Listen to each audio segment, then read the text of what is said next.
Hamas के प्रवक्ता का कहना है कि यह अल-अक्सा फ्लड इजराइल की 70 सालों में की गई हरकतों का बदला है। एक दिन बाद औपचारिक रूप से हमास पर युद्ध की घोषणा करने से पहले इजराइल ने जवाबी हमले करना शुरू कर दिया। ये युद्ध दशकों से चले आ रहे अरब इजराइल संघर्ष, विशेषकर गाजा इजराइल संघर्ष का हिस्सा है। इजराइल और हमास का युद्ध क्यों हुआ? जागरण के मुताबिक एक यहूदी देश के लिए समर्थन दूसरे विश्व युद्ध के बाद बढ़ा क्योंकि यहूदियों का नरसंहार पूरी तरह से लोगों के सामने आ गया था। जागरण न्यूज नेटवर्क, नई दिल्ली। हमास ने इजराइल पर हजारों रॉकेट से हमला किया है और उसके लड़ाकों ने इजराइल में घुसकर मारकाट की है। इजराइल ने इसके जवाब में हमास में युद्ध। फिलिस्तीन और इजराइल में युद्ध क्यों है? बायजूस के मुताबिक इजराइल और फिलिस्तीन नामक दोनों देशों के मध्य वर्ष 2021 में फिर से हिंसक विवाद तब आरंभ हो गया था जब इजराइल के सैनिकों ने पूर्वी यरूशलेम के हराम अल शरीफ नामक जगह पर स्थित अल अक्सा मस्जिद पर हमला कर दिया था। इजराइल में युद्ध किसके बीच है? पीबीएस के मुताबिक 7 अक्टूबर को हमास आतंकवादियों के इजराइल में घुसने और इजराइल द्वारा आतंकवादी समूह को नष्ट करने की कसम खाने के बाद शुरू हुआ युद्ध दोनों पक्षों के लिए 5 गाजा युद्धों में सबसे घातक बन गया है। इजराइल ने कितने देशों को हराया? भास्कर के मुताबिक इसके बाद इजराइल कई मुस्लिम देशों के निशाने पर भी आ गया था। आत्मरक्षा के लिए इजराइल ने अपनी पूरी ताकत खुद को मजबूत करने में झोंक दी थी। साल 1967 में 8 देशों से सिर्फ 6 दिन में ही जंग जीत ली थी इजराइल। अरब इजराइल संघर्ष का मुख्य कारण क्या है? गूगल आर्ट्स और कल्चर के मुताबिक अनेकों अरब देशों तथा इजराइल के बीच चला आ रहा राजनीतिक तनाव तथा सैन्य संघर्ष अरब इजराइल संघर्ष कहलाता है। इस संघर्ष का मूल कारण 19वीं शताब्दी के अंत में यहूदीवाद तथा अरब राष्ट्रवाद का उदय होना है। इजराइल के हमले में कितने लोग मारे गए? आज तक के मुताबिक वहीं इजराइल के इतिहास में ये अब तक का सबसे घातक हमला है। इस हमले में करीब 1400 लोग मारे गए हैं, 3500 घायल हुए हैं और 200 नागरिकों को हमास के लड़ाकों ने बंधक बना लिया है। क्या भारत इजराइल या फिलिस्तीन का समर्थन करता है? आज तक के मुताबिक फिलिस्तीन का समर्थक रहा है भारत। यही वजह है कि 1988 में इजराइल अमेरिका के विरोध के बावजूद फिलिस्तीन को मान्यता देने वाले कुछ देशों में से भारत भी एक था। भारत आज भी यूएन में फिलिस्तीन का हर मोड़ पर समर्थन करता रहा है। फिलिस्तीन कौन से देश में है? विकिपीडिया के मुताबिक फिलिस्तीन पश्चिमी एशिया में एक भौगोलिक क्षेत्र है जिसे आमतौर पर इजराइल, वेस्ट बैंक, गाजा पट्टी और कुछ परिभाषाओं में पश्चिमी जॉर्डन के कुछ हिस्सों को शामिल करने के लिए माना जाता है। बाइबल में फिलिस्तीन को कैनान कहा गया।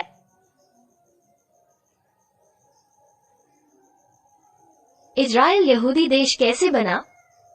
जागरण के मुताबिक अब्राहम को ईसाई और मुस्लिम भी ईश्वर का दूत कहते हैं। अब्राहम के बेटे का नाम आइजक और एक पोते का नाम याकूब जेकब था। याकूब का दूसरा नाम इजराइल था। याकूब के 12 बेटे और एक बेटी थी। इन 12 बेटों ने 12 यहूदी कबीले बनाए। याकूब ने इन यहूदियों को इकट्ठा कर इजराइल नाम का एक राज्य बनाया। इजराइल इतना शक्तिशाली क्यों है? एबीपी न्यूज के मुताबिक इजराइल इतना शक्तिशाली क्यों है? इजराइल की सैन्य ताकत का कारण कई है, जिनमें से कुछ में इसकी सैन्य नीतियां, हथियार, संगठन और अमेरिका से मिलने वाला समर्थन शामिल है। इजराइल अपने सैनिकों की ट्रेनिंग और उनके हथियारों को अपग्रेड करने पर भी काफी खर्च। इजराइल कौन से देश है? न्यूज 18 हिंदी के मुताबिक इजराइल देश एशिया महाद्वीप में स्थित है, विशेष रूप से मध्य पूर्व में। मध्य पूर्व एक ऐसा क्षेत्र है जो 3 महाद्वीपों तक फैला है, अफ्रीका, एशिया और यूरोप।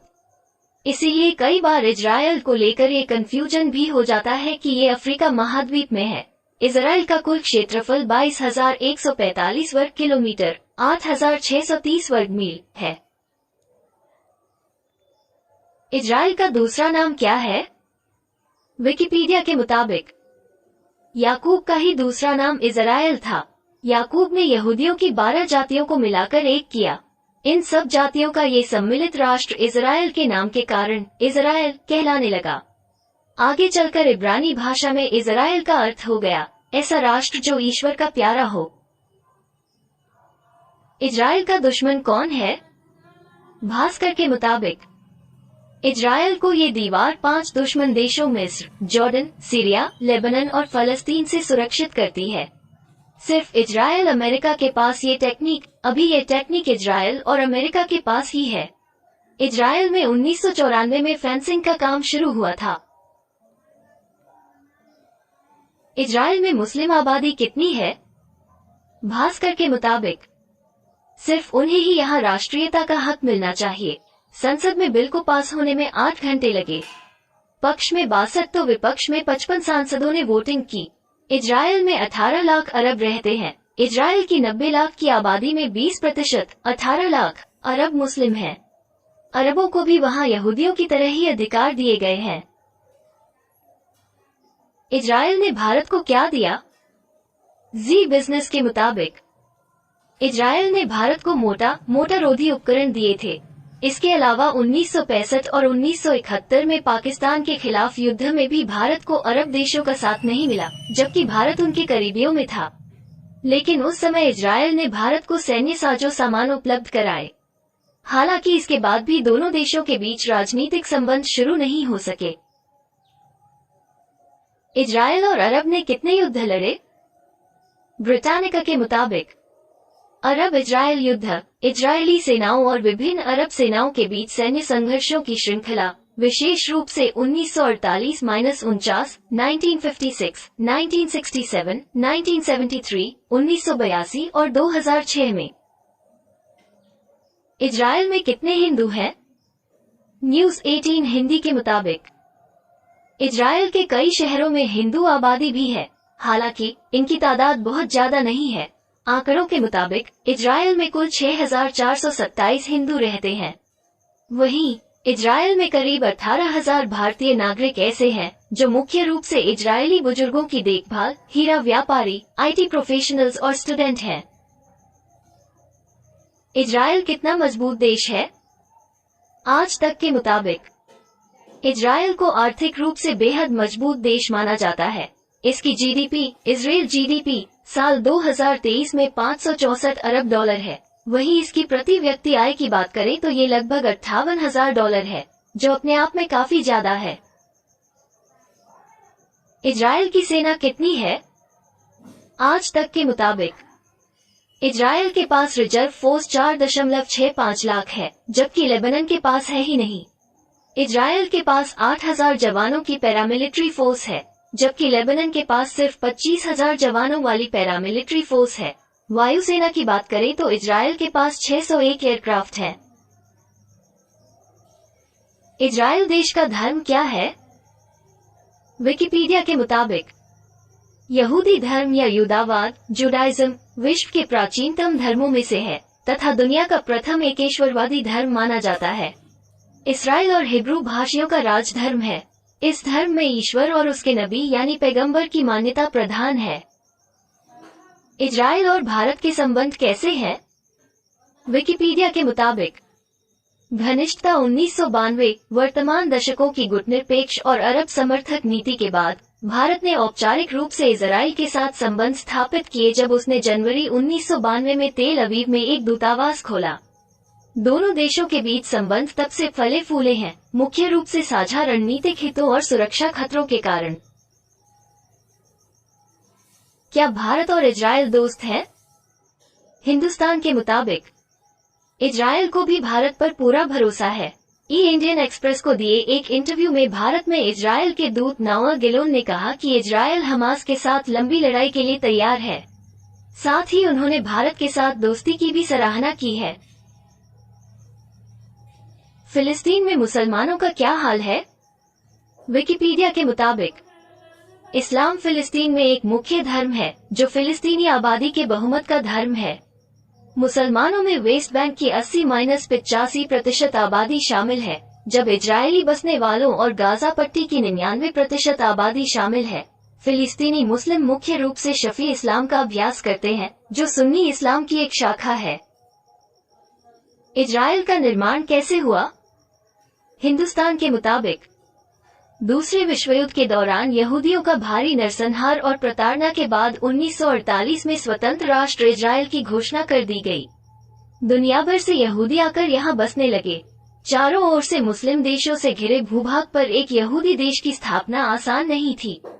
हालांकि यहूदियों की एकता ने रेगिस्तान में फूल खिला दिए। फिलिस्तीन का अर्थ क्या है? Dictionary.com के मुताबिक पेलस्टन संज्ञा, इसे भी कहा जाता है पवित्र भूमि, कनान, जॉर्डन नदी और भूमध्य सागर के बीच का क्षेत्र जिसमें अधिकांश बाइबल कथाएं स्थित हैं। यहूदी लोगों के देवता कौन है? GNTTV.com के मुताबिक यहूदी अपने देवता का नाम यहोवा बताते हैं। पैगंबर अब्राहम के बाद यहूदी इतिहास में सबसे बड़ा नाम पैगंबर मूसा का है। मूसा को ही यहूदी धर्म का संस्थापक माना जाता है। 1948 में यहूदियों के लिए अलग देश इजराइल की स्थापना हुई। विश्व का एकमात्र यहूदी देश कौन सा है? क्वोरा के मुताबिक विश्व में सिर्फ इजराइल ही यहूदी बाहुल्य आबादी वाला देश है। इजराइल में 75.4% आबादी यहूदियों की है और अमेरिका की 2.2% आबादी। 1948 से पहले इजराइल का मालिक कौन था? विकिपीडिया के मुताबिक 1517 में ओटोमन साम्राज्य ने इस क्षेत्र पर कब्जा कर लिया और 1917 में ब्रिटिशों द्वारा इस पर विजय प्राप्त करने तक इस पर शासन किया। इस क्षेत्र पर 1948 तक फिलिस्तीन के लिए ब्रिटिश शासनादेश के तहत शासन किया गया था, जब इजराइल की प्राचीन भूमि के हिस्से में यहूदी राज्य इजराइल की घोषणा की गई थी। इजराइल अमीर है या गरीब देश? विकिपीडिया के मुताबिक द इकोनॉमिस्ट ने 2022 के लिए विकसित देशों में इजराइल को चौथी सबसे सफल अर्थव्यवस्था के रूप में स्थान दिया है। IMF ने अनुमान लगाया है कि 2023 में इजराइल की GDP 564 बिलियन अमेरिकी डॉलर और इसकी प्रति व्यक्ति GDP 58,270 अमेरिकी डॉलर दुनिया में 13वीं सबसे ऊंची होगी, जो अन्य अत्यधिक विकसित देशों की तुलना में एक आंकड़ा है। इजराइल की प्रसिद्ध चीज क्या है? क्वोरा के मुताबिक इजराइल किस चीज के लिए प्रसिद्ध है? क्वोरा इजराइल ऐतिहासिक और धार्मिक स्थलों, समुद्र तट रिजॉर्ट्स, प्राकृतिक स्थलों, पुरातात्विक पर्यटन, विरासत पर्यटन, साहसिक पर्यटन और इको टूरिज्म की अधिकता प्रदान करता है। इजराइल में दुनिया में प्रति व्यक्ति संग्रहालयों की संख्या सबसे अधिक है। क्या इजराइल दुनिया का सबसे ताकतवर देश है? द टाइम्स ऑफ इजराइल के मुताबिक US news and world report द्वारा प्रकाशित 2022 के राउंडअप के अनुसार इजराइल दुनिया के 10 सबसे शक्तिशाली, राजनीतिक रूप से प्रभावशाली और सैन्य रूप से मजबूत देशों में से एक है। आउटलेट ने ये भी पाया कि यहूदी राज्य के पास सबसे मजबूत अंतर्राष्ट्रीय गठबंधन है। इजराइल इतना अमीर कैसे है? USnews.com के मुताबिक इजराइल के पास तकनीकी रूप से उन्नत बाजार अर्थव्यवस्था है, जिसके प्रमुख निर्यात में कटे हुए हीरे, उच्च प्रौद्योगिकी उपकरण और फार्मास्यूटिकल शामिल है। जीवन प्रत्याशा, शिक्षा, प्रति व्यक्ति आय और अन्य मानव विकास सूचकांक संकेतकों के मामले में देश बहुत विकसित है। इजराइल में कौन से धर्म के लोग ज्यादा है? आज तक के मुताबिक देश की आजादी के दौरान यानी 1948 में करीब 82.1% इजरायली यहूदी थे, जबकि 7 दशकों में ये संख्या 10% तक गिर गई। यहूदियों के बाद इस देश में इजरायली अरब सबसे बड़ी जनसंख्या है। इनमें ज्यादातर सुन्नी मुस्लिम हैं। यहूदी धर्म कितना पुराना है? Territory families northern territory government के मुताबिक यहूदी धर्म की उत्पत्ति बाइबल के कुलपिता इब्राहिम लगभग 1800 ईसा पूर्व से हुई। इब्राहिम ने ईश्वर के साथ एक वाचा स्थापित की, जिसकी पुष्टि लगभग 3320 साल पहले माउंट सिनाई में यहूदी लोगों के लिए मूसा के माध्यम से ईश्वर से तोरा 10 आज्ञाओं सहित कानून की प्राप्ति के साथ हुई थी। यहूदी कौन सी जाति में आते हैं? विकिपीडिया के मुताबिक यूदा प्रदेश के निवासी प्राचीन इजराइल के मुख्य ऐतिहासिक प्रतिनिधि बन गए थे। इस कारण समस्त इजरायली जाति के लिए यहूदी शब्द का प्रयोग होने लगा। इस जाति का मूल पुरुष अब्राहम थे, अतः वे इब्रानी भी कहलाते हैं। याकूब का दूसरा नाम था इजराइल, इस कारण इब्रानी और यहूदी के अतिरिक्त उन्हें इजरायली भी कहा जाता है।